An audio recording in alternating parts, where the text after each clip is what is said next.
एक खूप रॅन्डमली आम्ही विचार केलेला सोसायटी मध्ये आम्ही थोडे बसून म्हणजे टीम मेंबर्स थोडे बसून की काय नाव ठेवू शकतो आपल्या पूर्ण सिरीजचं. तर ते पाप तर केलेली करायची होती आणि ते हिशोब करायचा तो पाप पूर्ण काही हिस्सा असं झालं.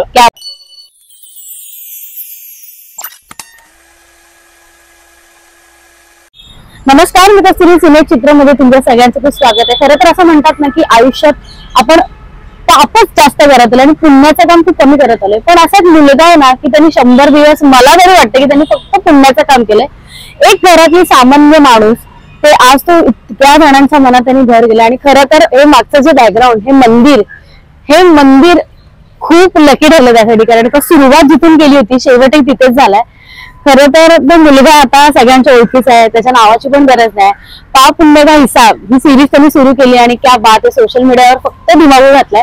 अर्थातच मयुरेश आपल्याबरोबर खूप स्वागत. आणि कसं आहे? थँक्यू, मी एकदम मजेत. आय थिंक लोकांना पण सगळ्यांना धन्यवाद आणि देवाची कृपा तर आहेच माझ्यावरती. त्यांचाच मुलगा आहे. क्या बात आहे. आज ही पहिली इंटरव्ह्यू असेल अशी आणि ती पण आपली आणि सुरुवात तुझ्या मंदिरापासून झाली होती जेव्हा तू सुरुवात केली, शेवटही तिथे. मी म्हणाले पण इंटरव्ह्यू देखील तिथेच करा, कारण का बाप्पाचा आशीर्वाद नेहमी सगळ्यांनाच हवा असतो. सो बाप्पा आणि तुझं नातं कसं, आपण सुरुवात तिथून करूया.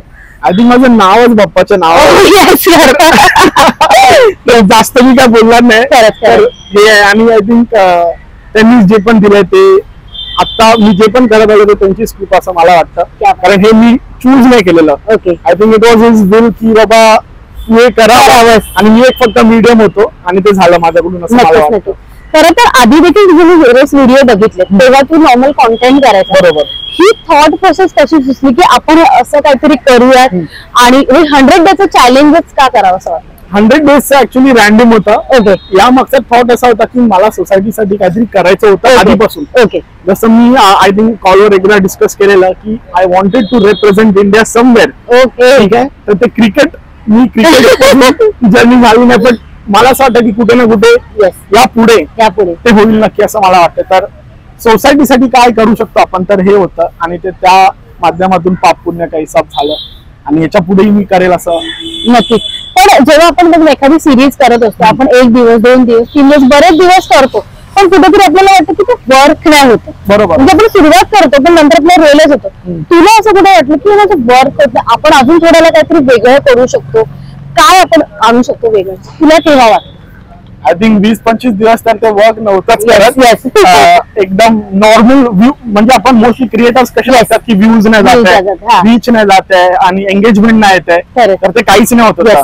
आणि लिटरली बोलू की 20-25 दिवस मला पण आता सेल्फ डाऊट येत होता की कसं, पण आता आपण ऑलरेडी बोललेलो की 100 डेजचं चॅलेंज आहे, तर आपल्याला ते करायचं. आणि समवेअर मला असं वाटलं की कुठे ना कुठे एडिट मध्ये मी चेंजेस करत गेलो, थोडंसं थिंक केलं की ऑडियन्सला काय आवडतंय तर ते थोडंसं जास्त करूया.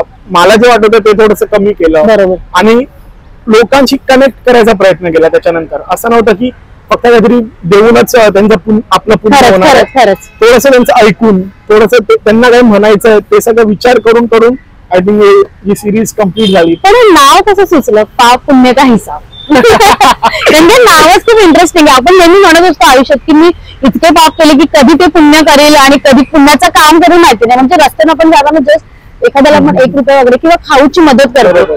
पण हे नाव कसं सुचलं आणि काय कमी ती प्रोसेस होती? मला लोक नाही बोलत तू खूप मस्तीखोर आहे, खूप पाप केली मस्तीखोर हे ते असं. ही दुसरी बाजू आहे माझी. आणि त्याच्यामध्ये असं आलं की मेरेसाठी तू थोडीशी पुण्य कर, 100 दिवस आहेत. आय थिंक अशी जर्नी चालू झाली. आणि एक खूप रॅन्डमली आम्ही विचार केलेला सोसायटी मध्ये आम्ही थोडे बसून म्हणजे टीम मेंबर्स थोडे बसून की काय नाव ठेवू शकतो आपल्या पूर्ण सिरीजचं. तर ते पाप तर केलेली करायची होती आणि ते हिशोब करायचा तो पाप पुण्य का हिस्सा असं झालं. आणि खरं तर तुझी प्रत्येक व्हिडिओ खूप इंटरेस्टिंग होती, कारण का ते रस्त्यावरचं एक लहान बाळ असू दे किंवा वृद्ध माणूस असू दे, व्यक्ती असू दे, तू प्रत्येकाला मदत करत गेलास, त्यांच्या मनातील भावना ओळखत गेल्या. तुझ्या काही व्हिडिओ इतका इमोशनल होत्या, म्हणजे रस्त्यावरचा रॅन्डम माणूस पण तुझ्याशी बोलायचा. ते बघून सगळं तुला काय वाटायचं की आपण नक्की काय करतोय? खरं सांगू ना, आता पण अंगावर थोडासा काढतो. त्या पॉइंटला मला सुद्धा नीट कळायचं नाही, कारण मी स्वतः ते माझ्यासाठी ती नवीन गोष्ट. आधी मी रिलेटेबल कॉन्टेंट बनवतो, फनी कॉन्टेंट बनवतो, त्याच्यानंतर सडनली तुम्ही रस्त्यावर येणार, तुम्ही कॅमेरा ऑन करणार, माईक ऑन करणार आणि तुम्ही एका स्ट्रेंजरला भेटणार की त्यांना जाऊन विचारणार तो समोरचा कसा रिस्पॉन्ड करतो तुला माहिती नाही किंवा त्याच्या मनात काय चाललंय ते काहीच माहिती नाही. तर थोडी एक भीती असायची मनात, but we used to scout की बाबा करू शकतो का नाही करू शकतो का, मनात खूप शंका येतात की कसं होईल काय होईल. बट आय थिंक ते करत गेल्यानंतर ना एक सवय झाली स्वतःला पण की काही झालं ना वी कॅन ऍटलीस्ट ट्राय किंवा ट्राय केलं मी होतच सगळं. तर मग ते जे आफ्टर काय एक 50 दिवसानंतर ना त्याला लोक ओळखायला लागलेली, सिरीज हिट चालायला लागलेली. त्याला असं होत होतं की लोकांना ना फक्त एकच गोष्ट हवी, कोण त्यांचं ऐकावं. आपण सगळ्यांना भावना आपल्याला सगळ्यांना असं वाटतं की बोलावं. आपण सगळे बोलत असतो, ऐकणारे फार कमी आहेत या जगातच, फार कमी आहेत. तर इफ यू कॅन बी की बाबा तू कोणाचं काहीतरी ऐकू शकतोय, तर I think that is the greatest gift. खरं तर या सिरीज मध्ये गोष्ट शिकायला मिळाली. तू कोणाचा भाऊ झालास, कोणाचा मित्र झालास, कोणी तुझी आजी झालं, कोणी तुझी आई झालं. बरोबर. हे इतकं कमाल होतं ना, म्हणजे बघताना असं वाटायचं की काय आहे म्हणजे ही आपण नाती तर घरात जगतो, पण ज्यांना खरं नात्यांची गरज होती ना तू त्यांना हात दिलास. याबद्दल काय सांगशील? एक असं उदाहरण देऊ शकतो. आय थिंक 7 or 10 डेला मी एका आजीला भेटलेलो. त्यांना फक्त एक गुलाब दिलेलं, अजून काही नव्हतं दिलं. आणि त्या नवरात्री चालू होती, त्या सिरीज चालू केलेलं. तर त्या माझ्यासमोर रडल्या आजी. ते काय बोलले माहिती काय, नंतर मला कळलं व्हिडिओ झाल्यावर परत त्यांना भेटायला गेलं की आजी आपली व्हिडिओ खूप चांगली चालली. तर ते बोलले, मी विचारलं तुम्ही का रडताय, तर ते बोलले माझा स्वतःचा नातू माझ्याशी एवढं बोलत नाही, जरा तू येऊन बोललास थोडं ते प्रेम मला, मी थोडस प्रेम तुला दिलं. सो हे एक उदाहरण होतं की बाबा आपल्या घरातलीच माणसं आपल्याशी जर बोलत नसतील तर आपल्याला कळत नाही कधी कधी. तर आपल्या जीवनात आपण खूप बिझी असतो, आपल्याला खूप काय काय करायचं. आणि आता आय अंडरस्टँड की खूप कॉम्पिटिशन सगळ्या मुलांच्या मनात आहे. मुलांचं पण समजू शकतो त्यांना काहीतरी बनायचं, नाही देऊ शकत टाइम कधी कधी, घरच्यांनी पण समजून घ्यायचं. बट अगेन कुठेतरी दोघांना ह्याला पण मध्ये यायला लागणार, त्यांना पण इथे दोघं काहीतरी अंडरस्टँडिंग ठेवायला लागणार जेणेकरून ते कम्युनिकेशन क्रॅक होईल. तर ते एक उदाहरण मी देऊ शकतो की बाबा ते खूप झालं. आणि अजून एक होतं ते लता आई मला जे भाजीवाल्या भेटलेल्या, खरंच त्यांनी मला वाटतं. पण आता जेवढे पण तुझे व्हिडिओज बघतात ना त्यांनी सगळ्यांनी तुझ्याशी नातंच जोडलेलं की हा मयुरेश म्हणजे आता आमचा झालेला. मी उत्तराखंडवरून जेव्हा आलो रिटर्न, पहिला कॉल मला त्यांचा होता. कारण मी त्यांना सांगून गेलेलो जायच्या आधी की मी उत्तराखंडला जाणार, 10-11 दिवस मी तिथे असणार. आणि असं असतं ना की आईच मुलाची वाट बघत असते घरी की माझा मुलगा जरी बाहेर गेला पण घरी तो कधी येईल, मी त्याला कधी बघते भेटते. सो खूप कमाल आहे. पण मयुरेश या सगळ्याच्या ह्याच्यात एक वेगळा मयुरेश तुला स्वतःला बघायला मिळाला. थोडस काय बोलू शकतो आपण, ग्रेटफुल राहू शकतो. हे सगळं बघितल्यावरती थोडस कळतं की आपण जिथे आहोत खुश आहोत. वी शुडंट कंप्लेन की बाबा माझ्याकडे हे नाही, माझ्याकडे ते नाही, मला हे हवंय, मला ते हवंय. जे आहे ते चांगलं आहे. आणि त्यांनी मला ते सांगितलं, पेरेंट्सचा तुम्ही आदर करा. आई बाबा सगळ्यात महत्वाचे आहेत आयुष्यात. त्याच्यानंतर आपले मित्र येतात आणि फॅमिली मेंबर्स येतात. बट आई वडिलांचं काळजी घ्या असं त्यांनी मला शिकवलं. ते मी तुम्हाला सांगेल. मी स्वतः अजून कोण जास्त मोठं मी तरी तू सगळ्यांच्या मनात घर केलं ही खूप मोठी गोष्ट असते. कारण आपण नेहमी व्हिडिओज बनवत असतो वेगवेगळ्या कॉन्टेंट, पण अशा पद्धतीने आपण काहीतरी करणं, समाजापर्यंत पोहोचणं. आणि मला वाटतं तू पोलिसांना देखील मदत केली, त्यांना पण खूप भारी वाटलं की यार हे काय करलं. तुला ते विचारायचं पण की काय नेमकं चालू आहे आणि काय त्याच्याबद्दल. मेनली ते दिवाळीचं हे होतं की माझा एक थॉट होता, म्हणजे आम्ही चाळीत राहायचो तेव्हा चाळीत कसं आपण घरोघरी जाऊन सगळ्यांना खायचो पहिल्या दिवसा. तर मला असं होतं की भाई ते लोक आपल्यासाठी काम करतायत, ड्युटीवर आहेत आणि आय थिंक ते लोक जाऊ नाही शकत कुठे, तर आपण त्यांच्यासाठी फराळ घेऊन नक्की जाऊ शकतो. तर ते पहिला फराळ मला त्यांच्याबरोबर खायचा होता. That was the thought behind it.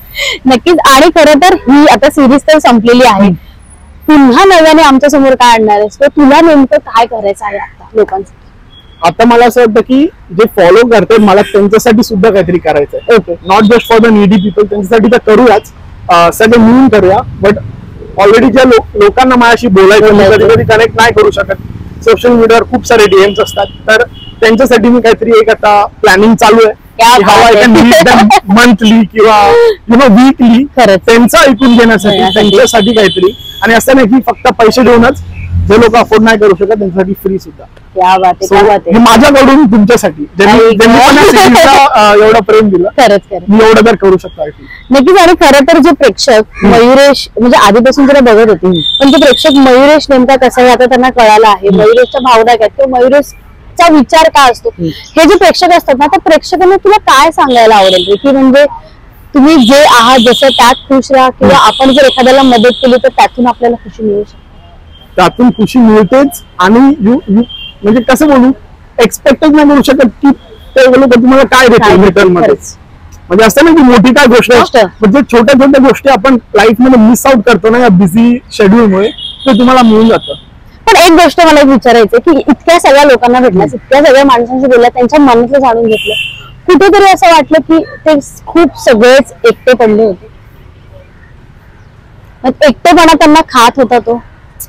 सगळेच नाही बोलू शकत, बट काय असतं ना, सगळ्यांच्या प्रॉब्लेम्स वेगवेगळे असतात. आपण बोलतो आपला प्रॉब्लेम सगळ्यात मोठा आहे, असं नसतं. सगळ्यांच्या लाईफ मध्ये प्रॉब्लेम असतात आय फील. आणि एकटेपणा कसं काही काही लोक शेअर नाही करत, काही काही लोक करतात, कधी कधी घरच्यांशी नाही करत पण बाहेरच्यांशी करतात. जसं आपण मित्रांशी करतो, आई नाही करत, बरोबर. तसंच कोणतरी म्हणजे आता समजा कोण एकटा असेल आणि त्याच्याकडे काहीच मित्रच नाही आहेत किंवा घरचे पण ऐकून नाही घेत आहेत, तर त्याला कोणतरी हवा ना की बाबा कोणतरी त्याचा ऐकावं. तर ते जर आपण मयुरेश झालाय प्रत्येकाचा असं वाटतं सगळ्यांनी ते केलं त्यानं आय थिंक दिस वर्ल्ड. नाही मयुरेश, ह्या सिरीज मध्ये कमाल म्हणजे फक्त व्ह्यूज साठी नाही, पण एक चांगला सामाजिक हेतू तू धरलास आणि तो प्रेक्षकांना इतका आवडला की म्हणजे मला तर बरेच जण तुला ते भेटत असेल ते बोलत असतील की पुन्हा सुरू कर, किंवा सुरू असताना पण बोलतो की कंटिन्यू कर. 100 येस, आता वेगळं काहीतरी येणारच आहे हे तर तुला मला सांगितलं. पण जाता जाता तुझे जे प्रेक्षक तुझे कॉन्टेंट बघतात, तुझे व्हिडिओ बघत आले, त्यांना तुला काय सांगावं आवडेल? एवढंच सांगेल म्हणजे मी या 100 दिवसात जेवढं शिकलो की प्रायोरिटी वरती तुमच्या पेरेंट्सला ठेवा, घरच्यांना ठेवा, भाऊ बहीण जे पण आहे, respect the things you have got, म्हणजे जे तुमच्याकडे ऑलरेडी आहे, don't take it for granted. समाधानी राहा. सगळे दिवस आठवतात मी काय काय. त्याच्यानंतर जर तुमच्याकडे कुठलं तरी एक टॅलेंट असेल तर त्याला जपा, म्हणजे त्याला पण ग्रांटेड घेऊ नका असं मला वाटतं. यंग लोकांना बोलेल की डेव्हलप अ स्किल, कारण ती स्किल कुठे ना कुठे तरी मदत करते. जसं मला केलं, ही ओव्हरऑल जर्नी माझी चालू झाली कारण मी 11वीत सिंगिंग क्लास जॉईन केलेला. ओके. आता मी तेवढं रेलिव्हेंट नाहीये, मी रियाज नाही करत काय नाही, बट मी या पोझिशनला आहे कारण मी ते लॉकडाऊन मध्ये सिंगिंगचे व्हिडिओ टाकलेले, तिकडनं ती जर्नी चालू झाली. सिंगिंग ते कॉमेडी व्हिडिओज ते आता हे 100 डेज चॅलेंज आणि हा social work. So I think life changes, the change is the only thing which is constant. आणि बी रेडी फॉर एव्हरीथिंग. म्हणजे असं नाही की आज माझ्याकडे हे आहे तर हेच राहणार, ते नसू शकतं. खाली पण जाऊ शकतो आपण, वरती पण जाऊ शकतो. Be ready for everything. आणि मी सांगू शकतो कारण मी ते फेजेस बघितले लाईफ मध्ये एकदम क्लोजली. आणि मी सांगू माझ्या मम्मी पप्पामुळे मी आहे आता, त्यांनी शिक्षण मला दिलंय, संस्कार दिले ते त्यांच्यामुळे आहेत. आणि ऑफकोर्स आजूबाजूला जे राहतात ते पण मॅटर करतात, तुमची कंपनी मॅटर करते, मित्र मॅटर करतात, पार्टनर मॅटर करतो. तर या सगळ्या छोट्या छोट्या गोष्टी आहेत ते तुम्ही लक्षात घ्या आणि लाईफ तर चालू राहते. खरं तर ह्याच्या जो इंस्टाग्रामचं पेज आहे त्याच्यात मी सिंगर बघितलंच होतं. सो तुला तर आम्ही असं सोडणार नाही. तुला इतक्या सगळ्यांसाठी तू मदत केलीस, प्रत्येकासाठी तू इमोशनल पण झालास कुठे ना कुठे. सो त्या सगळ्यांसाठी एखादं गाणं 2 लाईन जर आपल्या ऑडियन्स साठी झालं तर एकदमच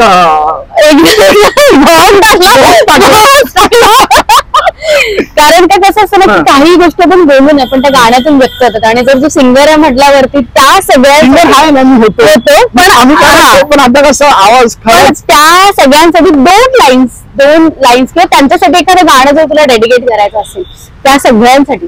हे आपलं गाणं ना नेमकं आठवत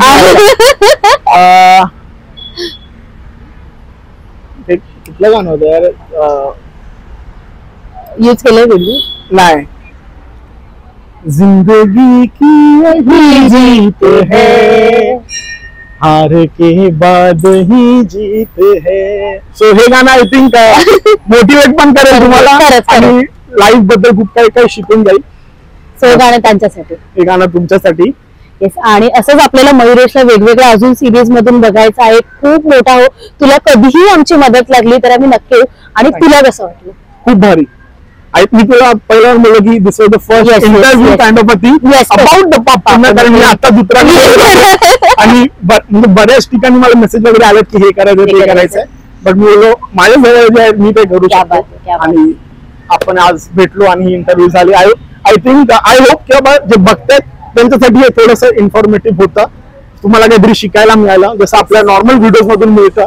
आणि बस अजून जास्त नाही. पण खरंच थँक्यू सो मच, तुम्हाला वेळ दिलास आणि असाच करत राहा. आम्ही तुला नेहमी सपोर्ट करत राहू. आणि खरं तर मयुरेशला तुम्ही बघत आलाय, पण आज मयुरेश खरंच व्यक्त झालाय. तो काय व्यक्त झालाय, त्याच्या मागची काय थॉट प्रोसेस असेल, व्हिडिओ नक्की बघा आणि तुम्हाला कशी वाटली नक्की सांगा. Thank you so much.